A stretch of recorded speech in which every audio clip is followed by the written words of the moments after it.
deals with nuclear and their regional posture, could bring a ceasefire, a type of peace. ترمب يعد بوقف حروب الشرق الأوسط. كيف سيطفئ نيران المنطقة؟ As the United States, we can only manage problems. We can't solve them all. Deal on Gaza and Lebanon can lead to greater peace in the Middle East. ما الذي تريد أميركا من إيران؟ To be a country, not a cause. Assad is the king of a heap of rubble. دور الصين بالمنطقة يتجاوز العلاقات التجارية، والاتفاق السعودي الإيراني أحد أبرز الأمثلة. I think this was regarded in the United States as making it a watershed event.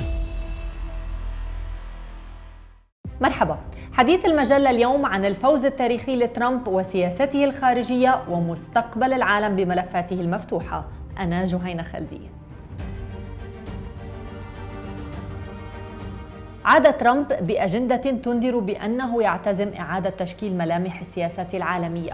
هناك ملفات وحروب أعلن عن نيته إنهاءها، وملفات أخرى يخشى العالم من نيته فتحها على مصراعيها.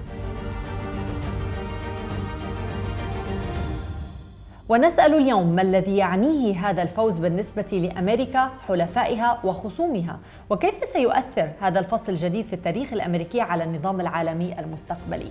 ونناقش قصة غلاف المجلة لشهر نوفمبر، رئيس أمريكا وتغيير الشرق الأوسط، مع ضيفي أندرو تيبلر، زميل في معهد واشنطن لدراسات الشرق الأدنى والمدير السابق لملف سوريا في مجلس الأمن القومي ومستشار سابق في وزارة الخارجية الأمريكية. سيد تيبلر، أهلا بك في حديث المجلة. Thanks so much for having me. It's really a pleasure to be with you.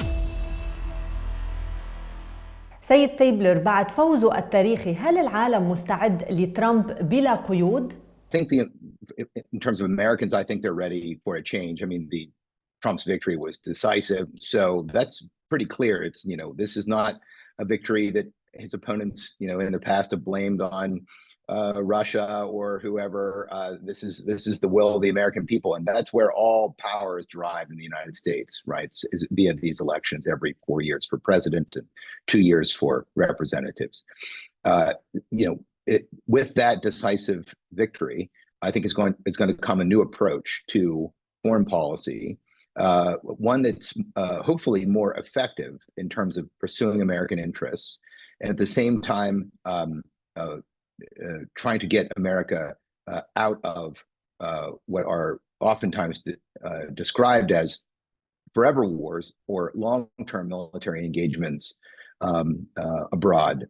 نعم، إذن خذنا إلى تفاصيل رؤية ترامب لولايته الثانية بعد تحقيق هذا الفوز الكاسح. ما هي سياسته الخارجية والقضايا الداخلية الرئيسية التي سيركز عليها؟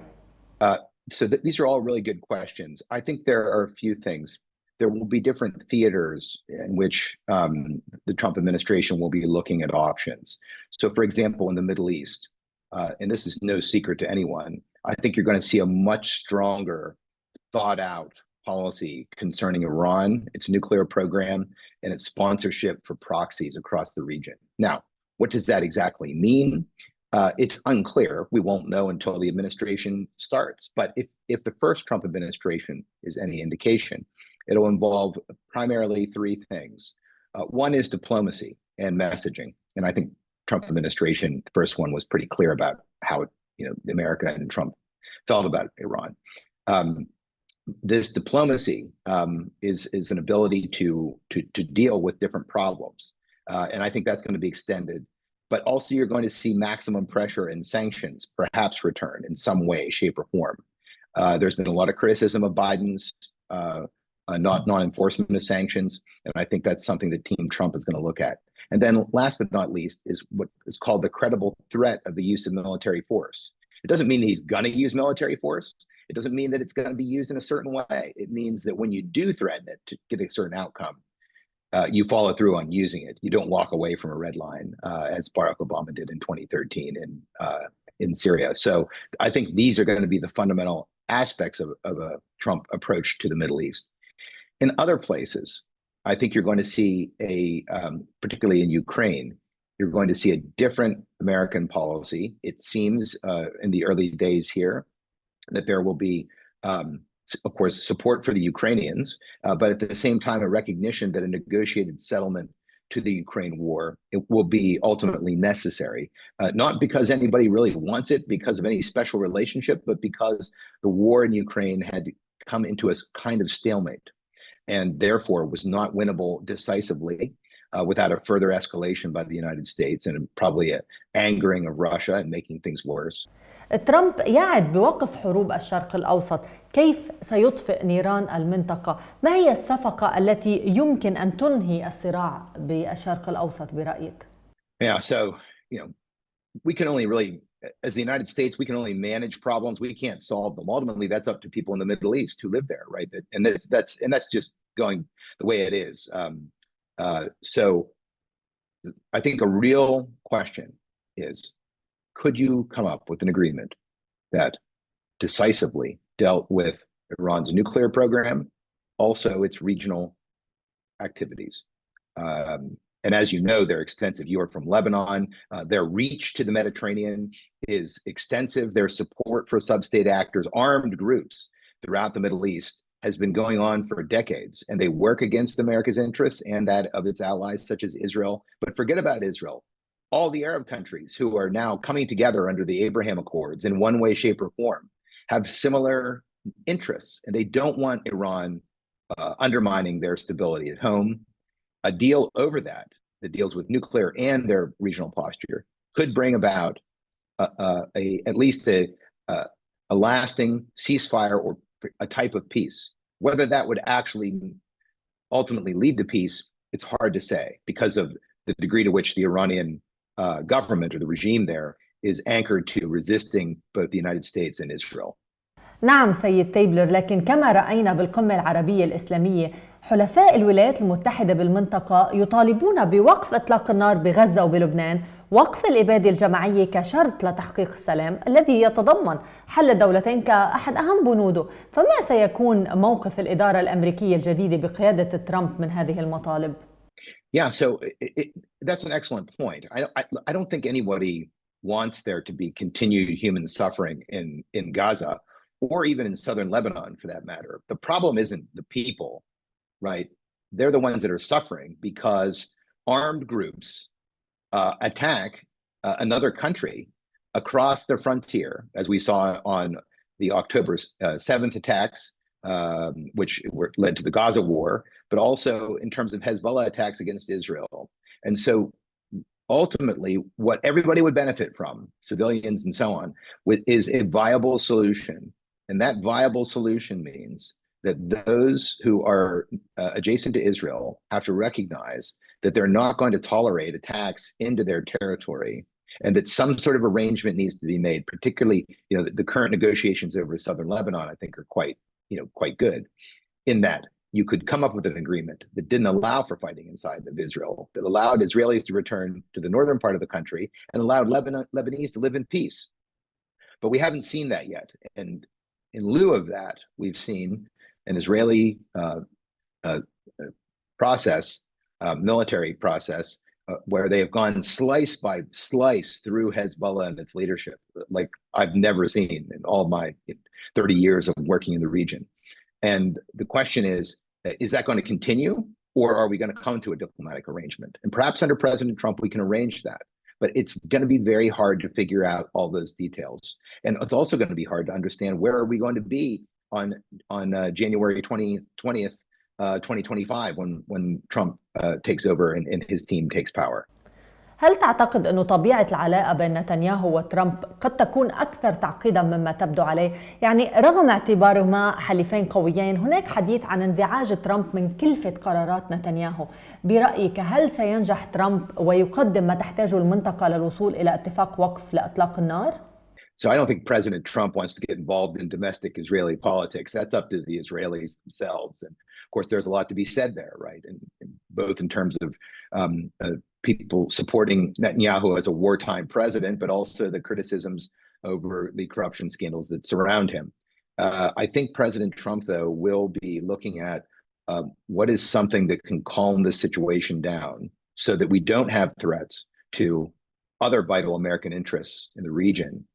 Besides Israeli security and our support for Israel, we have the fight against terrorism. But then the third pillar is what we call price support, and that is protecting the flow of oil out of the Arab Gulf through the Straits of Hormuz without having military action against different facilities. President Trump is very well aware of that. Any businessman is well aware of that. And I think ultimately a deal on Gaza and Lebanon can lead to greater peace in the Middle East and perhaps a more sustainable status quo. تحدثت عن دول العربية وخاصة الحلفاء. اليوم ومع تشابك العلاقات على عكس حقبة الحرب الباردة لما كانت التحالفات واضحة، كيف يمكن للدول العربية تحقيق التوازن بين علاقتها القوية مع كل من الدولتين، يعني مع كل من الولايات المتحدة والصين بحال تصعيد بينهما؟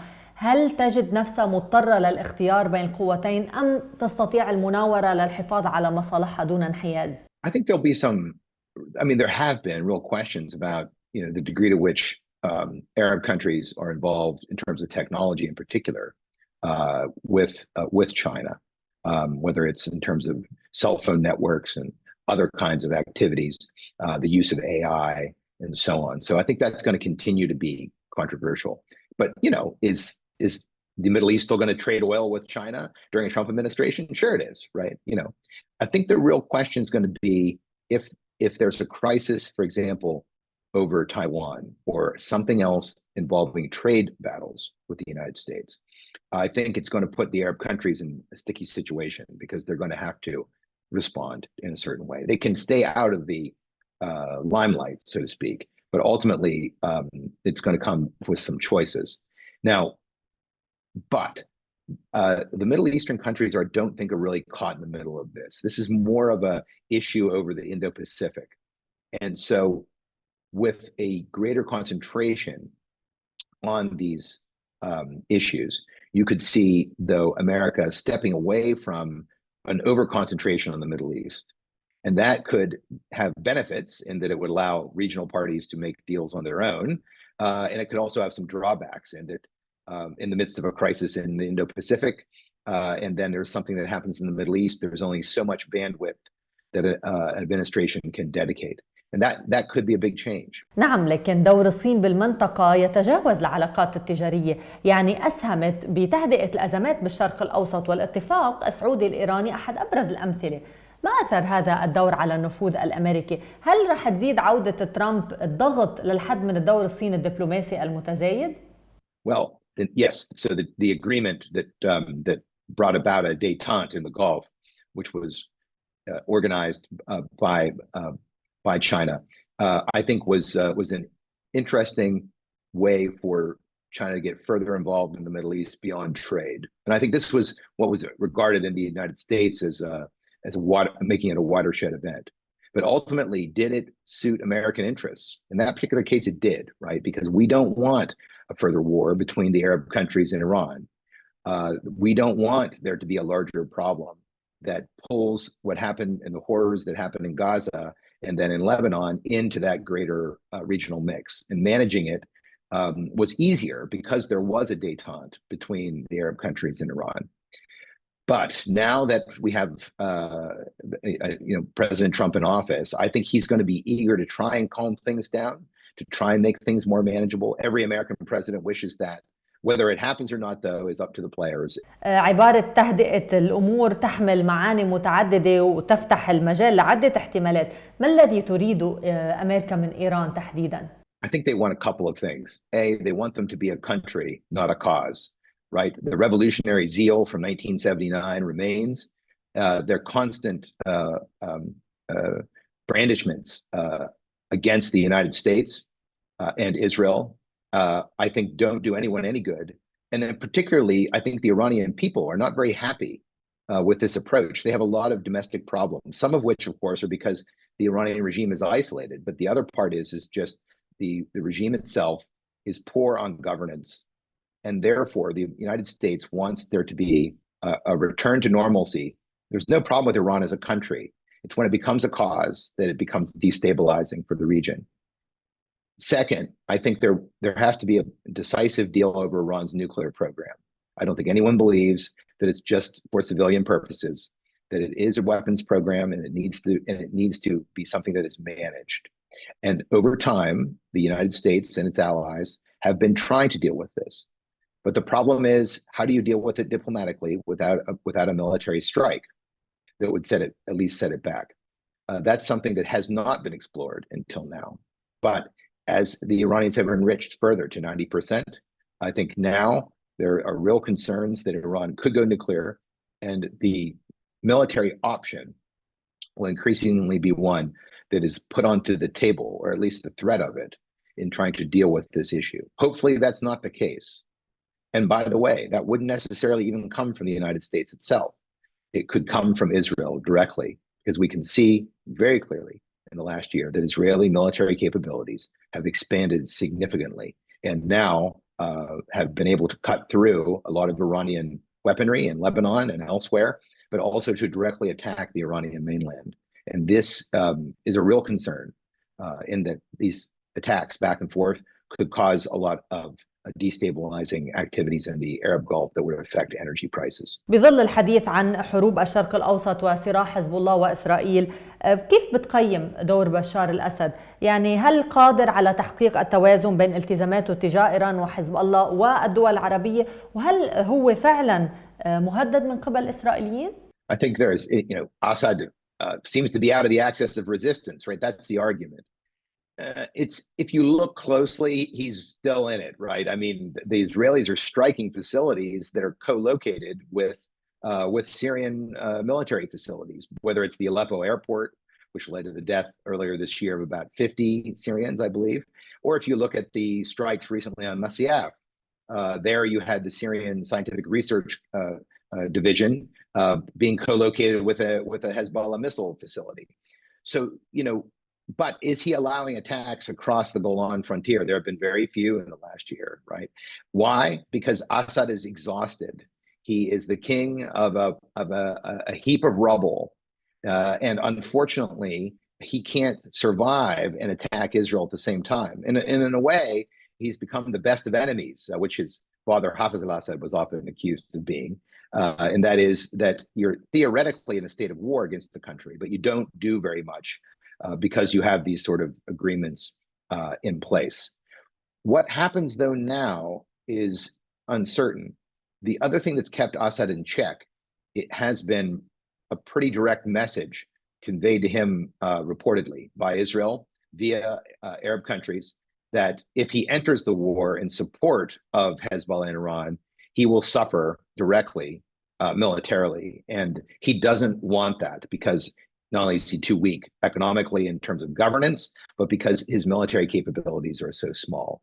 He only controls about 65% or so of the country. And oftentimes, as we've seen in Sweden and elsewhere, that grip on power has been very tenuous.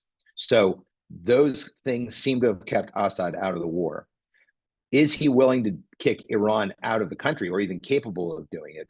I think it's probably unlikely. At best, we're going back to another scenario where Assad promises to back up from Iran over time and therefore go in a different direction that would allow for a more sustainable future. Whether he decides to do that or not is another matter, because his negotiating style is very different than his father's. His father very seldomly said yes to anything, but when he did, you could build some promises around it. Bashar says yes to everyone, but then oftentimes a few days later, it seems like he's gone in a different direction. That's going to be hard to strike a deal with, that's going to be a hard person to strike a deal with, no matter who's in power. تناولنا الصين تكرارا في هذه الحلقة، لكن لم نذكر لماذا كل هذا العداء؟ يعني بالطبع نعلم المنافسة والحرب التجارية والتكنولوجيا والذكاء الاصطناعي، لكن بالتأكيد هناك أكثر من ذلك. كيف تفسر جذور هذا التوتر وإلى أين يمكن أن يقود بعهد إدارة ترامب؟ Sure. I mean, I think there's a couple of things. One is, flooding the world and the United States with cheap imported goods, right, is wiped out American industry. And in this, the United States isn't the only power that complains about this. We have all over the world, China's being criticized. So there's that, something that's seen as being unfair. But also there are Chinese military encroachments on Taiwan and throughout the Pacific, some of which are against the U.S. allies. And I think President Trump is going to be very concerned about that.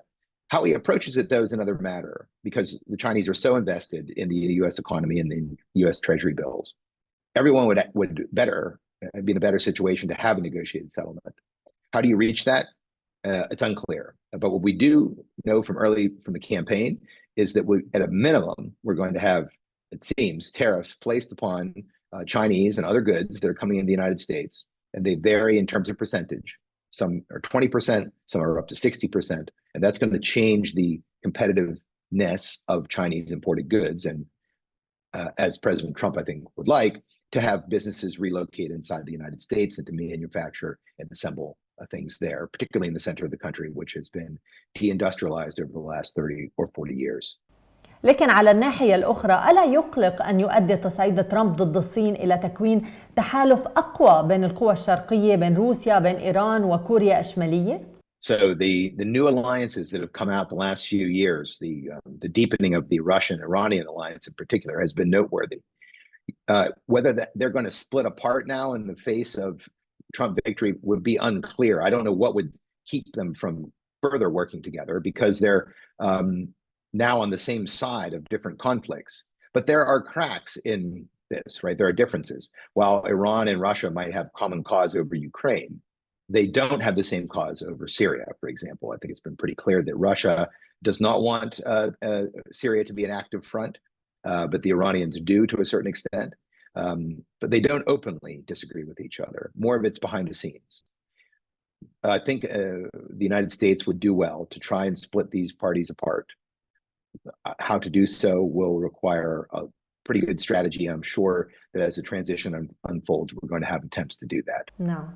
هل تعتقد أن أوروبا مستعدة بشكل أفضل مما كانت عليه قبل 8 سنوات للتعامل مع ولاية جديدة لترامب؟ Yeah, that's a really good question. So I think there are a couple of things. First of all, I don't think President Trump is against NATO. He wanted NATO countries to play their role in terms of financially supporting NATO. And many of those countries have stepped up and increased their funding, A, because of demands of President Trump in the first term, but also B, over the threat of Ukraine. The question is the degree to which those allies feel secure under President Trump as he negotiates in the future with parties like Russia to try to bring about an end to the war. And of course, all Western European countries and Central European countries are concerned about the role of Russia. If Trump delivers a sustainable deal, though, you could see the return of different Russian gas and other kinds of materials there that could ease their suffering and of course the price of energy. But a lot of that's even changed because the European countries now have adopted in importing liquefied natural gas, for example, from the Middle East. It could also increasingly come from the United States. So whatever happens in the future, I think there are going to be new options for Europe. Hopefully they follow and are able to follow an American lead. But it's going to be probably tough going in the first year as the different leaders there and the societies get used to a second Trump administration. ماذا يعني فوز ترامب بالنسبة لأوكرانيا؟ هل هناك فرصة حقيقية لإنهاء هذه الحرب وما ثمن التسوية؟ I think that ending the war there through a negotiation in the early days of after Trump's victory, if you look at the degree of communication that there has been in recent days, and there are a number of stories out there, I'm sure you've been running them in المجلة as well, concerning this, I think that is indicative of what's to come, and that is the desire to have a negotiated settlement so that the United States doesn't have to become further involved militarily in Ukraine, that Russia doesn't have to feel threatened and therefore doesn't have to continue military operations. Now, the really big question is what's going to happen to territory that's Ukrainian that the Russians currently hold? Are we just going to have a ceasefire, a sustainable ceasefire that allows people to go back to the way things are? Or are we going to see some kind of evacuations from certain areas? And then, of course, there's the big issue of what happens with Crimea, which was historically Russian, but then, of course, given to Ukraine by Nikita Khrushchev. And of course, Russia now claims that, sees it as vital territory. But all these things are going to be addressed, I think, during a second Trump administration. هل يمكنك أن تأخذنا إلى كواليس تشكيل إدارة الرئيس الجديد؟ كيف يؤثر فريقه الجديد بمجلس الأمن القومي، وزارة الخارجية والبنتاغون على سياسته الخارجية؟ Sure. So, in terms of, we don't have a lot of appointments yet, and we won't know that. We're going to know them in due course. It's probably going to be coming out in the weeks but a couple of things in general. One is the Trump transition team is much better organized than in 2016, and I think that's going to make a big difference. It's going to allow the Trump team to potentially hit the ground running, as we say. And I think right now the transition team with their new chief of staff is going to be looking at candidates for different positions. And of course, there are a variety of reasons why people are considered. Some of them concern expertise. Some of them concern their involvement in the campaign. And then to a certain degree, it depends on to what degree they merge and their ideas merge with the president's views. And so you've seen recently that a couple of players from the first Trump administration, former Secretary of State Mike Pompeo and former UN Ambassador Nikki Haley will not be participating in this administration, at least in the first phase, right? Because people come and go, and they could enter later, but for the initial entry, they're out, and that I think is indicative of the fact that we're going to see some new blood into the Trump administration to pursue the president's objectives. مع خسارة هاريس الأخيرة يرى البعض أنه شعار لن نعود إلى الوراء أصبح يحمل دلالة معاكسة بعودة ترامب للرئاسة. أين تقف أمريكا الآن؟ كيف أثرت الانقسامات العميقة على البلاد؟ وكيف ممكن أنه يتعامل ترامب مع هذه التحديات؟ يعني هل هناك مخاوف مستمرة من احتمال حدوث عنف سياسي بالمستقبل؟ Yeah, so that's a very good question. So in Washington, D.C., right before the election, they were putting wood on windows because they thought that in the event of a Trump victory, that there would be protests, as we saw a couple of years ago in Washington, and looting and crime spree. None of that occurred. Why? Because the election was so decisive. It was a complete sweep of all the swing states, as we call them, combined with a blowout win in the popular vote. So therefore, I think that you're not going to see that kind of violence, at least in terms of the Trump administration. Now, does that mean, though, that we're not going to have political turbulence going forward? Sure, because there are a lot of activists who are active in the political sphere in the United States who do want to take to the streets over certain issues. We've seen them in the first Trump administration. They could return again. The question is over what, and that's a really good question. And by the way, this is something very common in the United States to have protests, and actually throughout the world. Even in the Middle East, we have protests. It's just when they turn really violent is when things really get out of hand, and I think that's what most people don't want. كيف ممكن معالجة هذه الانقسامات؟ هل هذا ممكن بالوضع الحالي؟ I think there's a couple of things. One is you have to recognize and respect that people have a difference of opinion. And in the United States, in particular, over time, there have been the creation of what are known as, and Ben Rhodes, President Obama's spin doctor, talked about this, the use of echo chambers. And the echo chambers are, you go to a meeting or what seems to be like a roundtable, and supposedly you're going to have a discussion, and it's hosted by someone or an organization, but the people that are speaking don't really differ in opinion. It's all slightly the same shades of the same thing. That wasn't always the case in the United States. People always had differences of opinion. It's just now in Washington, they don't meet. Out here in the center of the country where I'm speaking to you from today, it's different. People do value differences of opinion. They do want to talk. And I think ultimately this is an opportunity to go in that direction. اسمح لي أن أطرح سؤالا أخيرا. يعني مع فوز ترامب هناك حديث متزايد عن نظام عالمي جديد، وحتى إيلون ماسك يعني أشار له على إكس. برأيك كيف يمكن أن تؤثر سياسة أمريكا أولاً على هذا المفهوم وتعيد تعريف دور الولايات المتحدة التقليدي كشرطي العالم؟ I think the United States and America first policy is one that U.S. military and other activities in the region or in the whole entire world are going to now be dependent on an overall strategy as if is it good for America? Is America getting something out of it? Is it really in its interests, or is it part of some kind of overreach? I think President Trump doesn't want military overreach. He doesn't want America playing a role that is left over from the Cold War per se, but in something that's more nimble and efficient. And so it's not an isolationism, which many have described it, but I think as a recalibration, whether under President Trump or Vice President-elect Vance, there would be a new approach, I think is probably likely. Doing more with less is probably in the cards. But does that mean America is going to abandon the world or going to walk away from? I doubt it. I think that ultimately the United States, whether it likes it or not, ends up getting pulled back in for a variety of reasons. And I don't think that's going to change. It happened in the first Trump administration, and it'll happen again, I'm sure, in the second. سيد أندرو تيبلر، زميل في معهد واشنطن لدراسات الشرق الأدنى والمدير السابق لملف سوريا في مجلس الأمن القومي والمستشار السابق في وزارة الخارجية الأمريكية، شكرا لك لهذا اللقاء الخاص في حديث المجلة حول الفوز التاريخي لترامب والسياسة الخارجية. ناقشنا في قصة غلاف مجلة المجلة لشهر نوفمبر رئيس أمريكا وتغيير الشرق الأوسط. It's my pleasure. I'm always happy to be with you. شكرا جزيلا.